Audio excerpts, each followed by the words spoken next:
right, welcome to Made in Spain. The music that you're listening to, I would say it's very typical of the part of Spain that we recently visited, which is Granada. My name is Laura Sina Garcia, and I am your co-host along with Nalini Sharma, and we're super excited for this episode. And I think it's because we got to experience it firsthand. We went a few days ago, and we picked a fantastic week to actually visit the city of Granada.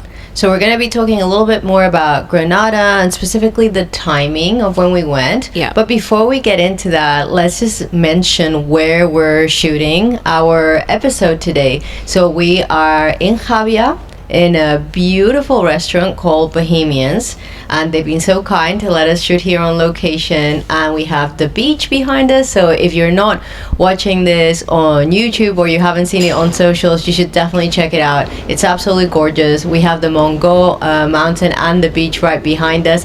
If you hear a little noise or if it's a little windy, it's windy. then you know where it's coming from. We are shooting in a different location today. We wanted to be inspired by our surroundings, and we have a nice glass of cava here. Yeah. So Okay, Nalini, cheers. Okay. And Cheers. welcome to there we go. episode 6 of season 2 of Made in Spain, A Taste of Granada. Nice way to begin. That, by the way, is our breakfast drink. It's kind of embarrassing, but It's in line with the other podcast. There you go. Okay, so we left on Sunday, and it was about a 3.5 hour drive from Alicante. That's the area that we're in. Yep. Super easy drive. I mean, I'm saying that your husband did all the driving, but I mean, there was no traffic really. The roads are really good, just as a recommendation. The roads are fantastic. Fantastic. Really. And it's from where we're from down the coast, it's literally a straight shot. So, yeah, very easy to get to, and also a really beautiful drive. And parts of it, as you get closer to Granada, I said it almost at the same time that Jeff did, where I said we could be in Canada right now because there's so many pine trees. It's very, very green. It's really beautiful. So is that what reminded you of Canada? Just the vegetation, you could say? Oh yeah, getting into the city at least when because I mean Granada is just with the Sierra Nevada. Yeah. So we did see snow on the top the first day we drove in. Yes. So driving into Granada, you've got Sierra Nevada, which is actually a very famous spot for skiing and snowboarding. So that's your first recommendation right there. Is for those of you who do like the winter sports. Most people do not think about winter sports when they think about Spain. No, but there are a lot of places here that you can go, beautiful ski locations. And actually Sierra Nevada is even nice when it's not the winter because they've got some beautiful cabins up there, and the nature in that area It's really nice. pretty. I mean, you would not think that you're in Spain based on the vegetation. You feel like you're in a sort of an alpine country. Yes. Which is interesting because it's the south. It's the south, yes. Okay, so we left on Sunday, and this was part of Laura's birthday present to me, so thank you for that. Happy birthday. And I think when we booked it, we did not realize that it was the Semana Santa. So in typical Nalini and Laura fashion, I thought, we've both wanted to go see the Alhambra. It's something that has been on my list for a really long time. Me too. It's like, let's do this. And then I started looking into booking hotels, and I was getting a little bit of help from my husband Jeff, and he's like, wow, the hotel's like really full. And I'm like, what do you mean? I mean, I wouldn't think so. We were still quite a few weeks away, so. And then we all of a sudden realized, oh wow, like we're booking on, Palm Sunday, which is the beginning of Easter, which here in Spain is called Semana Santa. Right. So, there we are, we booked the rooms, and all of a sudden we realized it's one of the most important dates for the south of Spain particularly. It's the Holy Week. It's Holy Week. Easter. Semana Santa, if you are in other parts of the country, you're still going to see bits and pieces, but the same as we said, Fallas is in Valencia. Yes. The Semana Santa, the Holy Week, the place to really kind of experience it is the south. Now, Granada is known for it. However, Sevilla and Malaga are kind of another level, you could say. People get super involved. Usually lasts a week. It's Sunday to Sunday, but it's not always on the same dates. So, Right, it could be like March or April. This year it was April 13th to April 20th. So we arrived on April 13th. Yes. First day. First day. Palm Sunday. And when we were thinking of going to Granada, we thought to ourselves, okay, since we've just found out we're going on Easter, well, let's go and enjoy some of the processions. Right. Because they are very, very special. Very special. And we were lucky enough that very close to our hotel, the procession started. Actually, the procession passed in front of our hotel, which we did not realize. Yes. So instead of waiting, calmly in front of our hotel for the procession to come along, we decided to go to the first procession that starts at 4 p.m. It's the first one that kicks off Easter in Granada. Yeah. And it's called La Borriquilla, which means the little donkey. And Right. it's the one where, supposedly Jesus, is coming into Jerusalem, and he is on the little donkey. And this statue that they carry out of the church is over 1,200 kilos. I mean, you can't even, I don't even know how you would just, it's a statue, but it's really, it's like a scene, like a nativity yeah, scene. literally, but covered in gold on the outside, but very big, very heavy, and very tall. It's gorgeous. Even if, independent of your religion, I do think it's very much a worthwhile experience. 100%. Even if you're not, Christian or Catholic, because it's the feeling that people have around the Holy Week. I heard some people that I thought was really cool. They were teenagers. They weren't even older generations that you could say normally get more involved in these things. And a few of them were saying, oh, I'm so excited. I haven't felt this way since last year. Because it's this really nice. energy and the vibe of everybody getting together for this very purposeful moment. And I would also say, from my take on it, I believe Palm Sunday is when, people welcome Jesus in. So that's, it tends to be, it's not a party celebration, even though afterwards everything is full and people are very festive. Well, we are in Spain. Yeah. So. However, during the actual procession, it's not somber. It's more, I would say, respectful. So I think the further south you go, like Malaga, it would be much more, it's not supposed to be a kind of like celebration per se. No. I think where we were in Granada, you still get some of that respect and the silence. So for those of you who are who have not experienced the Holy Week here in Spain, if you can visualize, it's very people are basically thinking with intention about things they may be asking for as they see the processions go by.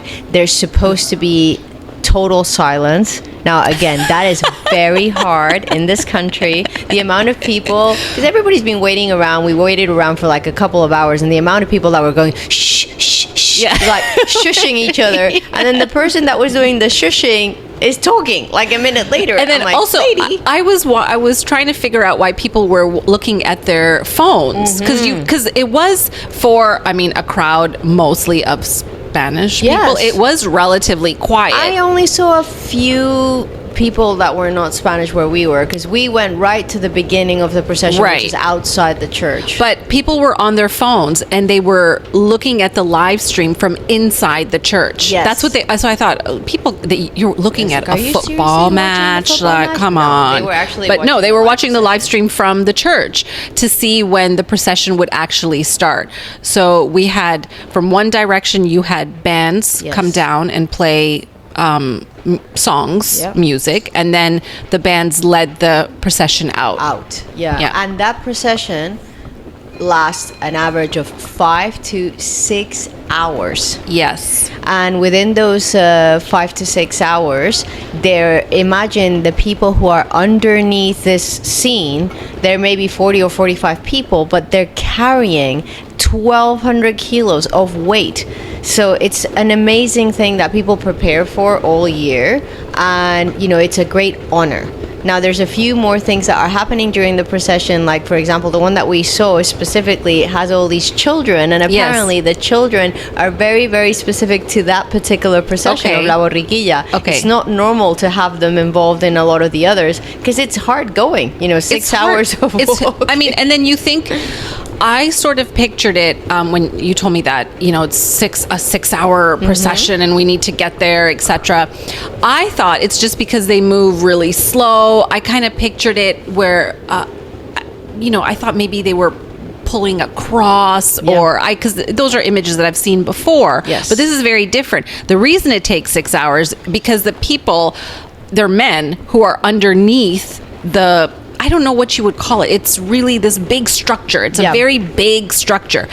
They're lifting it and they're only moving so many meters at a time. And they have a little scene that they enact with the child who sort of knocks on the door. They put it down. The child recites something.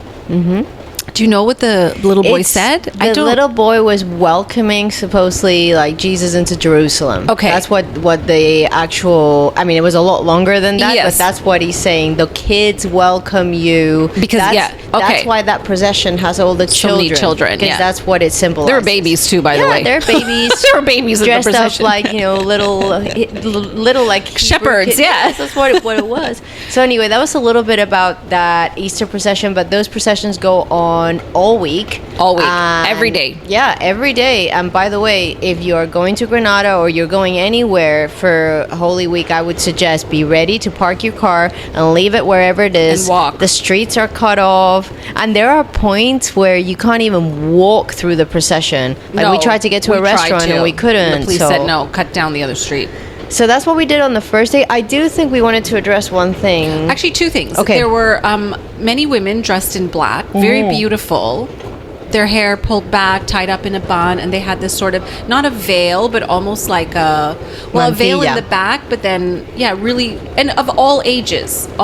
So I would like to know what we got a picture with them. Yes. So it was really nice. We asked them for a photo, and also people might find it a bit jarring, but some of the participants in the procession, they have these traditional outfits that in North America might look like something completely different. So let's address both of those things. So the ladies dressed in black that really are dressed like, let's say, old school widows is what I would say, because here in Spain before, particularly, people who are Catholic, etc., they would dress like that for several years after their husband passes away. Sometimes their whole life. Or the whole rest of their life, depending on different things. The curious thing about the procession is that there's a lot of little girls dressed like that too. Right. With the mantilla and everything. Yes. So it is symbolical. They're called manolas. Okay. And I think it is just from that part of Spain. Okay. And it just symbolizes, it's like they are the widows of, Christ, because it's like the passion of Christ, etc. I just got the chills when you said that. Yeah, so it's a very, and it's a pride, like, for them, even the little girls, to be kind of walking behind in the procession. Right. And you could see everybody was like really, really, beautifully made up and really nice. So that's on the manolas. Okay. Now, let's address the Nazarenos, because this is an interesting one. So I read some articles preparing for the episode today where this was on Euronews, where one of the gentlemen, the cofradías, which is what they're called, like these brotherhoods or whatever you want to call them, that actually put the procession on for their church, that it's very hurtful that they hear comments year in year out of like, why those people dress like the Ku Klux Klan or the KKK. And I just want to clarify something. The capirotes, the hats, those kind of very, again, people relate them because they kind of think of the KKK imagery or etc. Those have been around here in Spain specifically. tied to not a very great time, which was the Inquisition. Right. So initially, the church had this great idea, which was, we're going to put these things on people's head, and if you wore a red one, it meant that you were going to get executed, or if you wore this, or if you wore that. It meant different things, but they were initially kind of made to ridicule the person that was wearing it. Right. When they would walk on the street with it, but also in some way to cover who Their that face. person was. Yeah. Now, that developed through the years into eventually it was, instead of being a sign of something that you would be ashamed of, it went to being something that you would wear as a sign of penitence. Is that Right. how you say Yep. it? And So you're very pious. Yeah. Yes, and yeah. it's basically like you are repenting for something in humility. You're wearing this thing that is kind of a sign of penitence, and you're wearing it in a way to kind of not draw attention to yourself. Right. Even though it's kind of hard not to draw attention to yourself when you have a massive cone on your head. Let's just kind of put it. Well, and that also way. the color that they wear there is blue. It means something. It's blue. There's different colors. Right. Blue's one of them. It depends on which cofradia Right. they belong to, but it has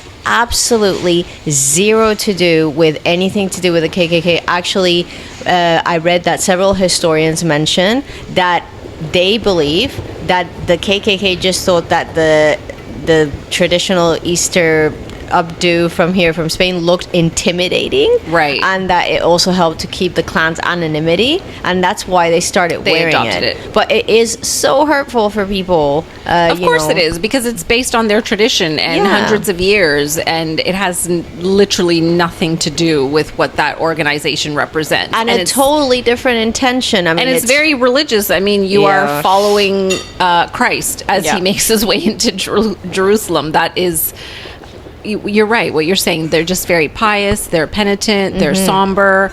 But the whole experience of it was really beautiful. It's Yes. a really, you do not have to be Christian to No. appreciate it. It No, is absolutely. a really fantastic time to go to Granada, even though it is very busy, but also it's not as hot, which is good. It is good. And I wrote a couple of things down that I wanted to share with the audience that I thought were interesting in doing this research. The capirote is older than the establishment of the country of the U.S. Okay, Because it's so there from you like go. the 1500s. There you go.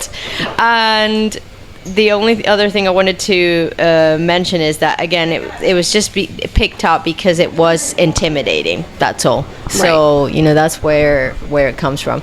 Okay, so we've talked about Easter. Yes. In chronological order. Right. So We're going to talk about something very, very, very special. So the reason we booked to go to Granada was originally to see the Alhambra. We, again, did not know it was Semana Santa. We did not know it was Palm Sunday. That happened to be a coincidence. And we also left the tickets to the absolute last minute possible. Don't do it, people. Yeah, Like, do not do it. do it. Learn from our experience. We thought we would just be able to, go online and click book 2 tickets because the whole world is waiting for us. Which, To show by the up to way, the Alhambra. yeah, it's not not. happening. We're learning that as we're doing this podcast to plan a little bit better. So we ended up paying probably 4 times the price per ticket. Almost 5 to 6 times. Yeah, but we had no choice. The purpose was We're to going see there. it, so we had to buy these tickets for a tour, which, by the way, was great. It was a small tour. And I think that's what Granada is known for, outside of maybe skiing, is number 1, the Alhambra. Yes. What a special place. So let's start off, Nalini. Okay. What does the Alhambra actually mean? Okay, so in Arabic, I believe it means red wall. And that is because of the sand, sort of sand colored on the outside, but inside it's actually different colors. I mean, you have a lot of white and yeah. a little bit of blue. Let's just do a little tiny bit of history. And again, Laura and I, we are not historians. But we do enjoy history. We do enjoy and it. we do enjoy doing the research. So this is just a little bit research. So in 711, the North African Berbers, they converted to Islam. They crossed the Strait of Gibraltar to invade Spain. And most of Spain, by the mid 700s, they were ruled by Moors. And at that time, Spain was known 700s. as mid 700s. Mid 700s. Yeah. So Spain was known as Al-Andalus. Al-Andalus. Yes. So Spain was ruled by the Moors for 800 years. Now, it has been longer in time that it has been an Islamic country than it has been a Spanish country. Which is crazy if pretty you think interesting. about it, because, I always kind of laugh when people don't realize, like, all the names of all the towns, Yes. most of the names of the towns, the way that people look, there's so much influence here from the Arabic countries. There's a tremendous amount of influence. Yeah, I mean, it's a very interesting history. Not always, Not always friendly. not always a friendly history either. But over the centuries, through the Reconquista by the Christians, so the Christians started to move south and reclaim the land. The last two strongholds, Sevilla and Granada. Sevilla fell in the 1200s, and Granada was the last stronghold of Moorish rule.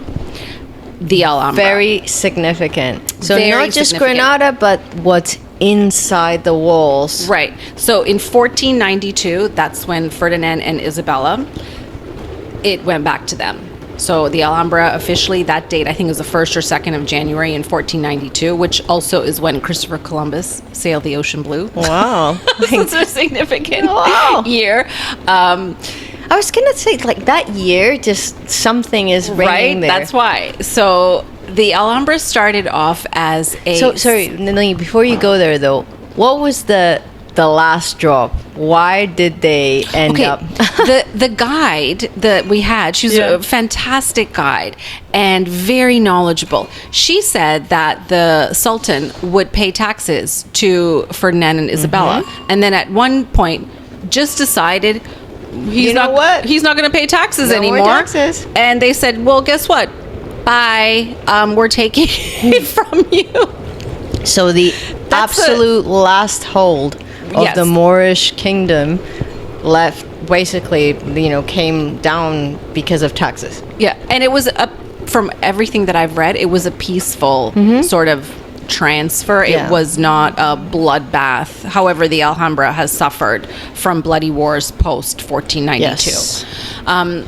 So they set up this city on ancient ruins and thought that it would be a perfect place for not just a fortress, but a military lookout, a citadel, because of the height. So the Alcazaba was the first part that they built, which is the military quarters. And we saw that was towards the end of our tour because we had to leave early.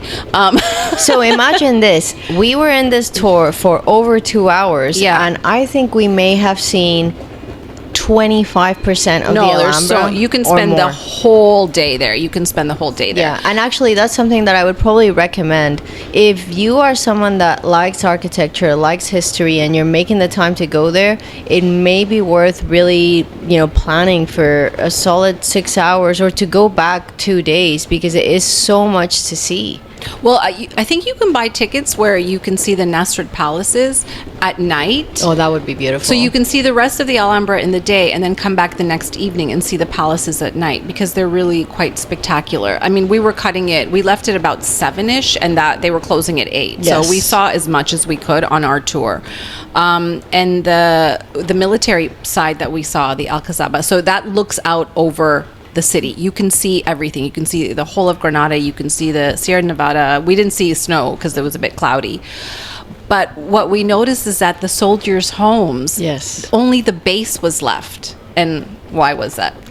So what we realized from what the tour guide shared with us, and I had no idea about this, but Napoleon and his troops, when Spain and France were at war, decided to attack the Alhambra, which, if you think about it, it's horrible, right? Something that's been built for over 1,000 years almost, and they destroyed a very large part of it. Thank goodness they didn't destroy the Nasrid palaces side, etc., because that would have just been a historical disaster, And I mean, it is still, it will never be finished in terms of restoration. It is an ongoing upkeep for, this is a huge place. Now, people... So they started building it in what century? The 12th century it started, and from the Alcazaba to the Nasrid palaces, and every sultan who had a family, sons, they would add on to the palace. Concubines,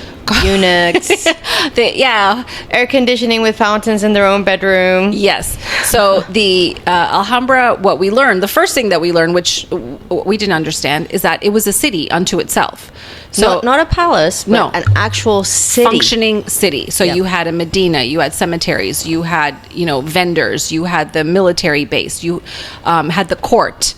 And you also had an appeal court. Yes. And they showed us how the appeals would work. So you would first go to the court, and if you didn't like your outcome and you wanted to appeal it, you would move on to the next side, where you would sit in this room, and then the Sultan would see you to hear your grievance. Yes. And also Muslims and Christians resided within, but there were certain areas that the Christians had to stay and the Muslims stayed. They did coexist within the walls. And at times better and at times worse. Right. Depending on what was going on historically. It was either a more pleasant coexistence or less. But it is very interesting. Just culturally, it's like you throw so many different things in there, and you get the Alhambra. Like they didn't. Let's say when there was one takeover versus another, they didn't destroy and start again. For the most part, apart from this whole thing with Napoleon, etc., they kept building. So there's a lot of layers to it. And we learned from our guide that over 200 years there were 23 rulers. Yes. So 200 years, 23 rulers, because they fought each other. They would murder each other to take control. They would murder each other's kids, even though they were family, just so that they could take control of the Alhambra. Yeah, it's a very storied history, I would say. Yeah. And let's see, what else do we need to cover? So I would say four major places to see is the Nasrid Palaces, the Charles V Palace. So that was under the Christians. You have the Alcazaba, and then you have the Generalife. That's a hard one. That is very, and the thing is, when I first read that word and to spell it out, in English, it's very difficult to Generalife. I can't even imagine how you would say that. I tried practicing it before and listening to a few things, but in my mind, my English mind, it is very difficult. It's actually a very difficult word for me.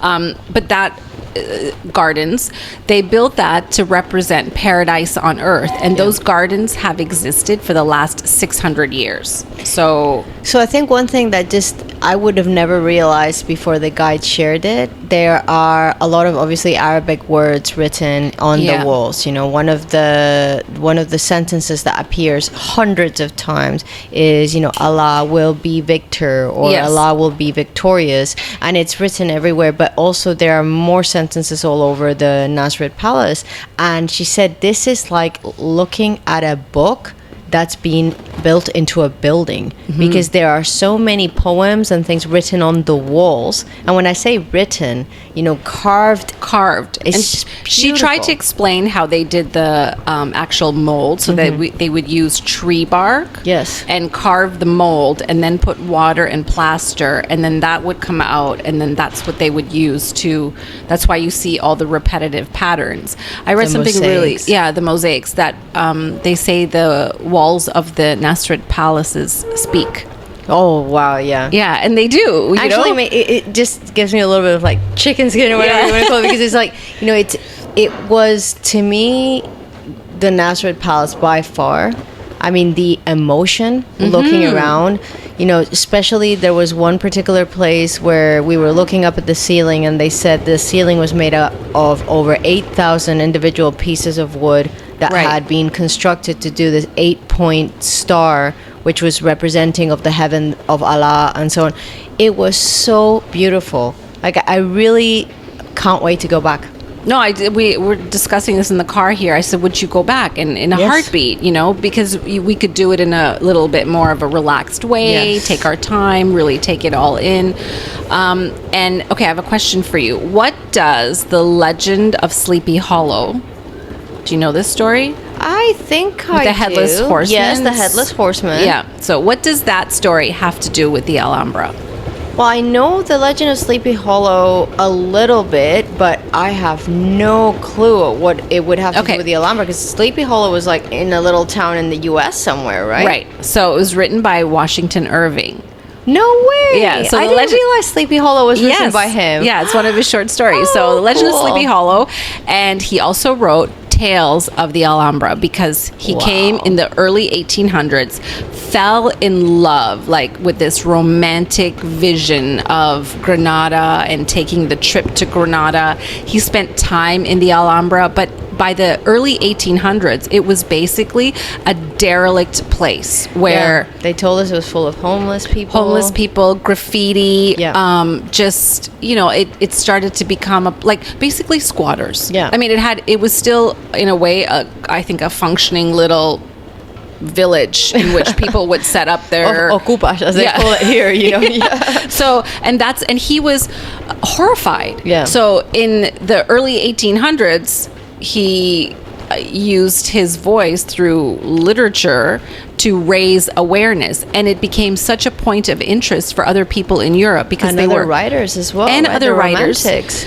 To be inspired by this, that by the mid 1800s, the government here had to do something about it and started to restore it into what it is now. So by, I think, the mid 80s, 1984, it was designated as a UNESCO World Heritage Site.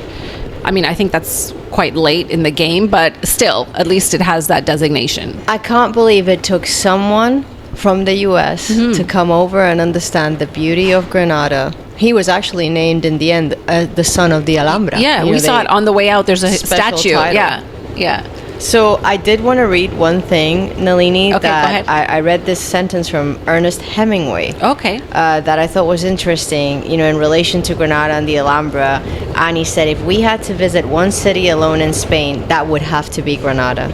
Oh, nice. So when I read that, and, you know, you think of the connection as well with, you know, Washington and what he did it's just amazing that sometimes people from outside a place and outside a country will actually appreciate the beauty and the place more than the people who actually live there. Yeah, it honestly became sort of a worldwide embarrassment for the government here, that you have this monument, you have this ancient city that needed to be restored. And thank goodness, because I mean, I don't know how much money it brings into the city of Granada, but it has to be astronomical, because it's full. You can't buy a ticket unless you book 4 months out. Yeah, a tremendous amount. I think it's like several million visitors a year. At least. And the one thing I will say, though, is, you know, the best way to try and enjoy something like this as well is when you go, be respectful, listen to the guides, you know, don't touch things, because, I mean, they're doing such an incredible job at preservation. Yeah. And we did see, you know, some people that,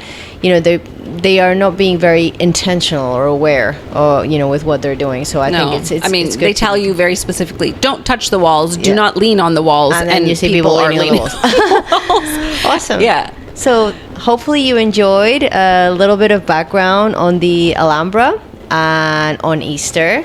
There are a lot. Well, we're definitely going back. There's so much, and we're not even going to get into today the Albaicín, the Sacromonte, which are the different areas. Yeah. We really don't have time to cover all of it on the episode today, but we will certainly be going back to Granada and actually uncovering a few more secrets there. So on to our Slice of Life.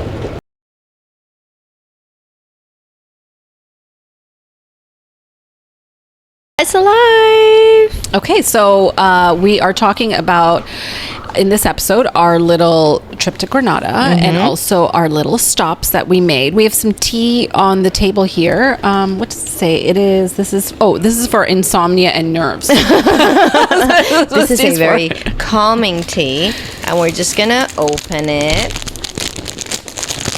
We found really interesting the first day that we were there, and we went from the hotel straight into, I mean, basically around the corner to a very popular spot.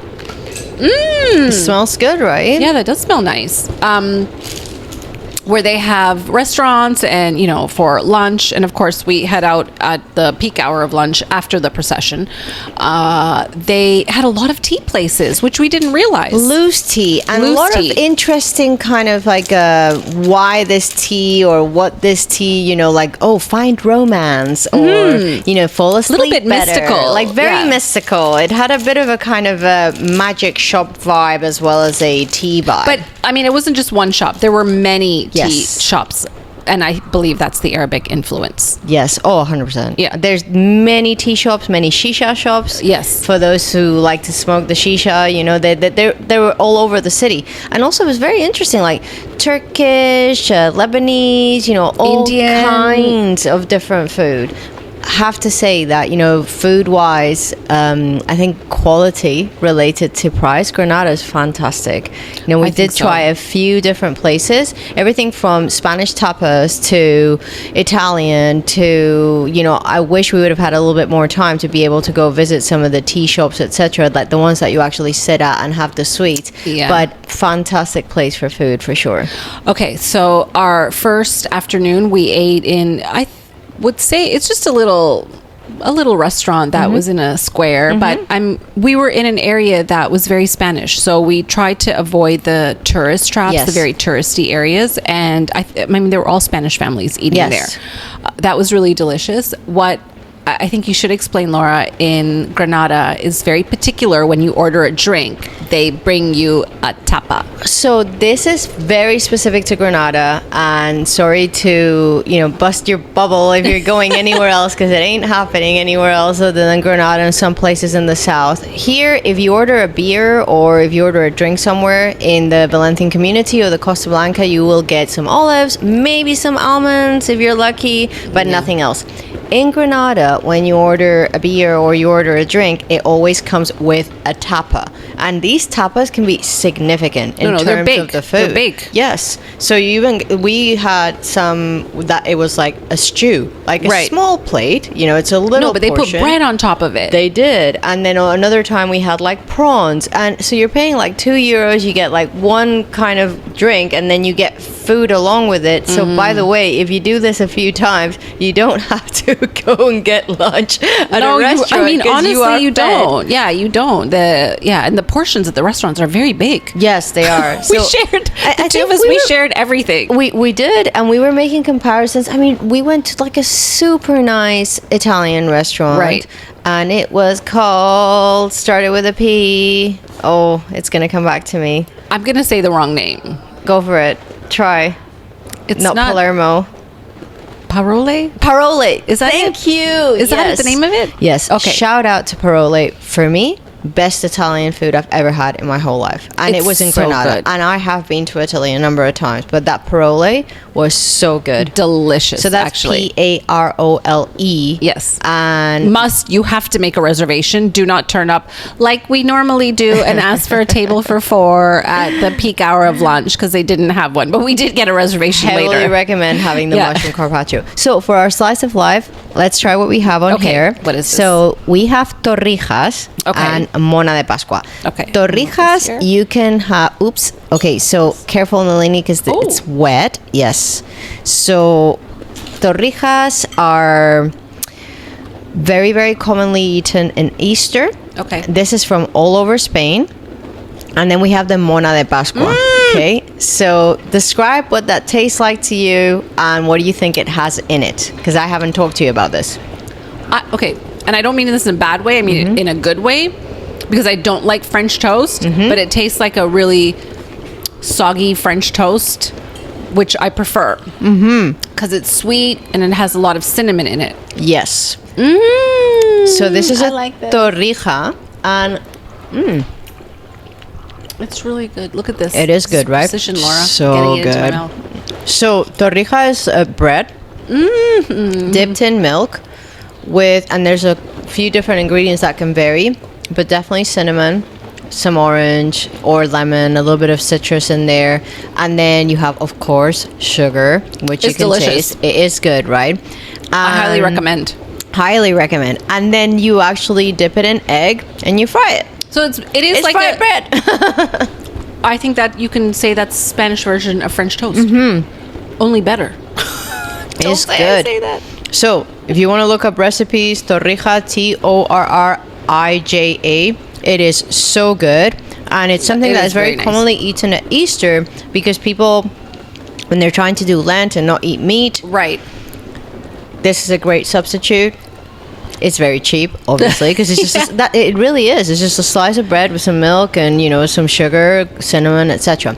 So that's torrija. Okay, and this one in the middle is, this is cute. This is very Easter-like. We're gonna have to break this with our hands. So this is a mona. Okay. De Pascua. Thank you. So it's called an Easter mona. This is more from the Valencian community, and since we had a bit of an Easter theme going, and I'm gonna give you a little chocolate piece of this chocolate. Actually, the word mona comes from muna in Arabic, which means to provide for your mouth. And it's so it's a lot of Arabic influence in this little sweet as well. I would say this bun is just a sweet bun.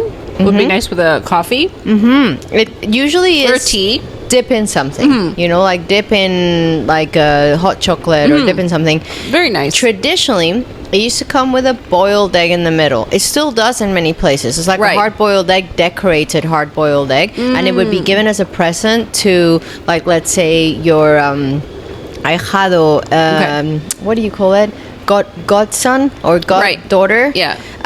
And you would give it to them as a present. But as the years kind of went on, they started taking the boiled eggs away and putting like chocolate eggs in it. No, it's nice. It's very fluffy. It's sugar on the top. Yes. And it's sweet. It reminds me almost like a brioche. Yes. So this is similar. Like Easter sweets. Yeah. There is probably hundreds more. But I thought you would enjoy the torrija. It's very nice. Yeah, and it's it is like French toast. It is very easy to make, and they are so tasty. Let's talk about our favorite place that we went to in Granada. By the way, sorry, I almost forgot. I got these from our cafe, Valentina's Coffee in La Nucia. Okay, shout out to Laura's Cafe. Yay. Do you want to hear the funniest part about this? Is that Laura and I will do something. We'll go for a walk, we'll go to a class, we'll work out, and then we'll try for coffee after, and she'll say, where do you want to go? Sometimes wherever we want to go is full, and then I have to remind her that she has a cafe. And I'll say, I don't want to take up space. Usually it's very busy, and I feel guilty about it. And I'll say, but don't you have a cafe? We'll just go to your cafe. Yeah. So anyway, Valentina's in La Nucia. Yes. Who made this, by the way? The girls. Oh, that's really nice. It's delicious. Okay, now on to our favorite little spot in Granada, which we did not plan. Again, we just, after we did the Albaicin, and we were really kind of, how do you say, like hankering for a little treat for ourselves. Bar Castañedas. Yeah. So you will have heard probably, hopefully, as our audience, the cocktail episode where we talked a little bit about vermouth. And I was very keen to show Nalini a vermuteria or somewhere, or a bodega, where they kind of serve vermouth as a pre-lunch drink. So we went to Bodega Castañedas in Granada, which is a really cool little place. Very busy.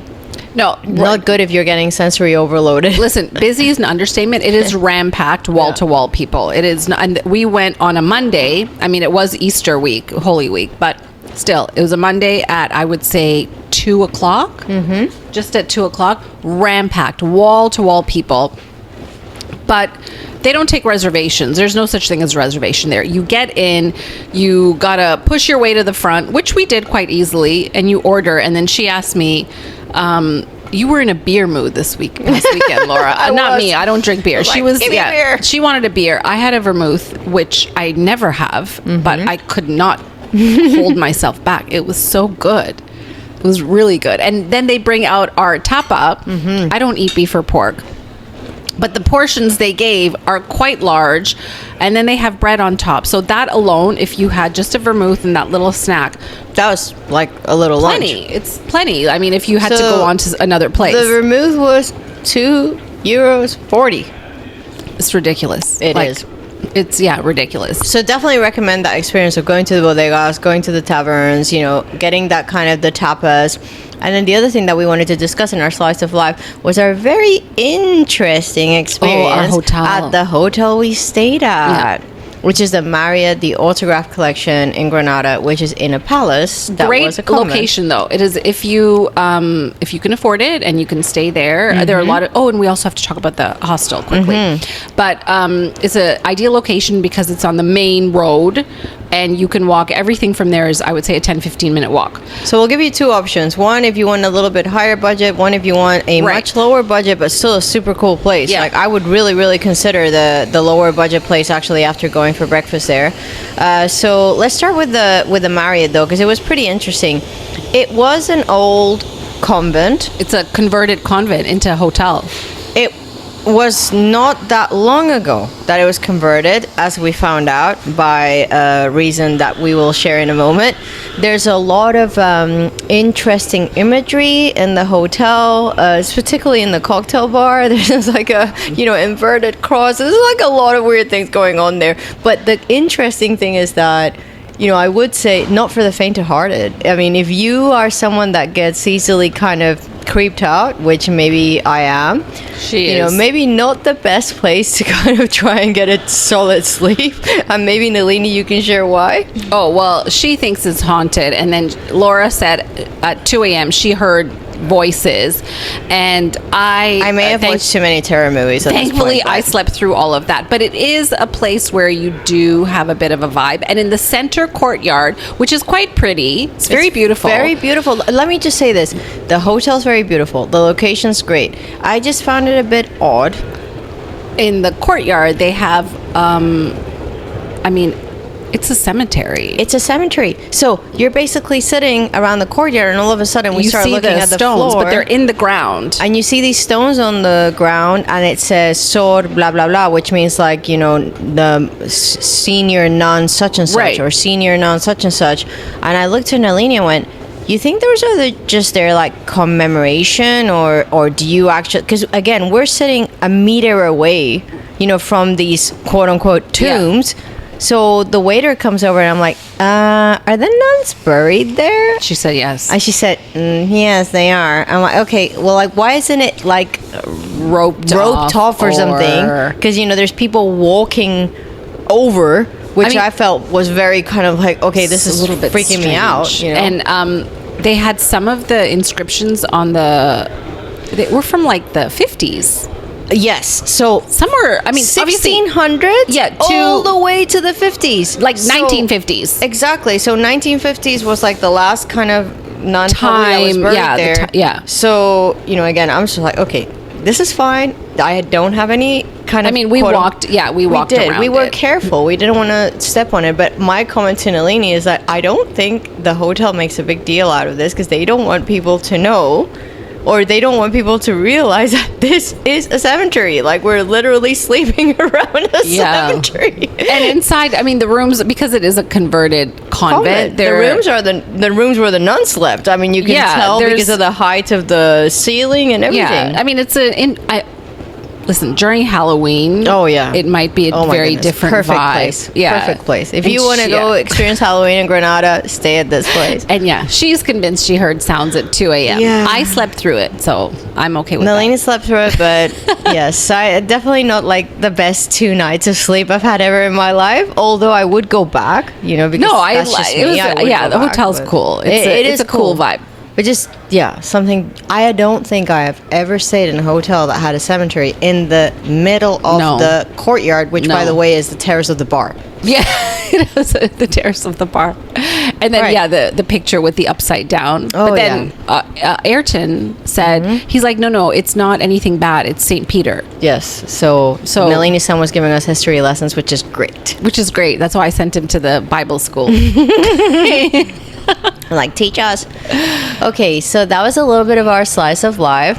Our eco travel. Oh, yes. It's called what is it called? It's Eco Hostel Granada. Okay, Eco Hostel Granada. So if you're looking for something on a bit of a kind of, let's say, lower budget, but still a really great experience, we just happened to stroll into this hostel that looked like a really nice cafeteria from the outside. We thought we saw on the outside. We were very hungry, and we saw the outside. Toast. Yeah, avocado toast.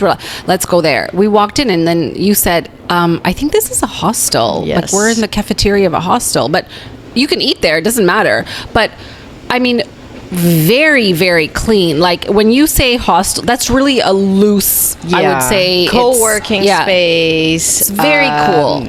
breakfast with like avocado toast, coffee, and orange juice for €5. It's really, really good. And we both had the breakfast there. It was delicious. Lots of activities to do with other people, you know, like yoga, go visit the Sierra Nevada and everything from the hostel. So definitely a very, I think, recommended place. And it's honestly like 4 minutes from where our hotel was on the main street. You just, you know, hang a left basically and you're there. Awesome.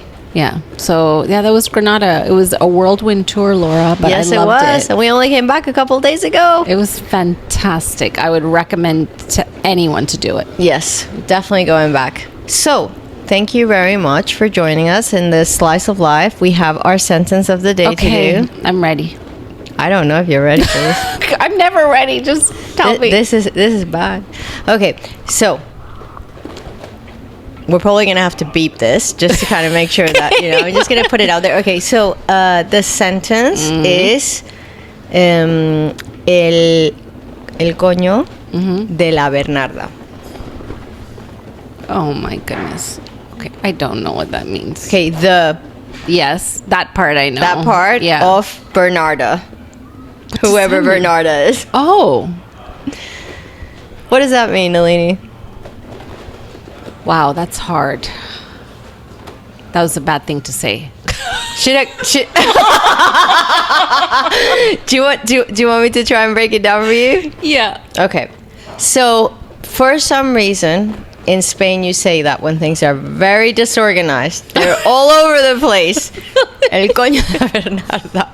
That's like us getting here this morning. It's like, I could have applied that to us getting here this morning. So how do you end up with that, you know, like something being disorganized, quoting a particular woman? Yeah. So the reason I brought that sentence up is a lot of people say it originated in Granada. Oh, funny. And apparently, Bernarda was a santera, or you know, someone that did like you know, black magic and all kinds of stuff. And she was related to one of the Arabic kings. Oh, okay. But she was also kind of dabbing in the kind of both Christianity and so there was a lot of mix going on there.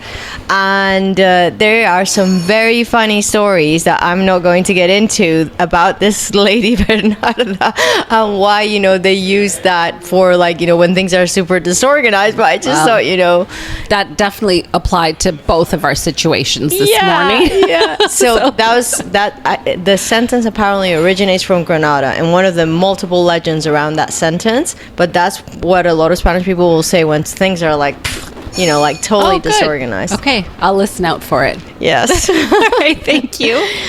Thank you very much, everybody, for joining us for this very special episode about A Taste of Granada. And we will be coming back in season 3, probably going north in season 3, since we've done quite a bit south and the southeast coast.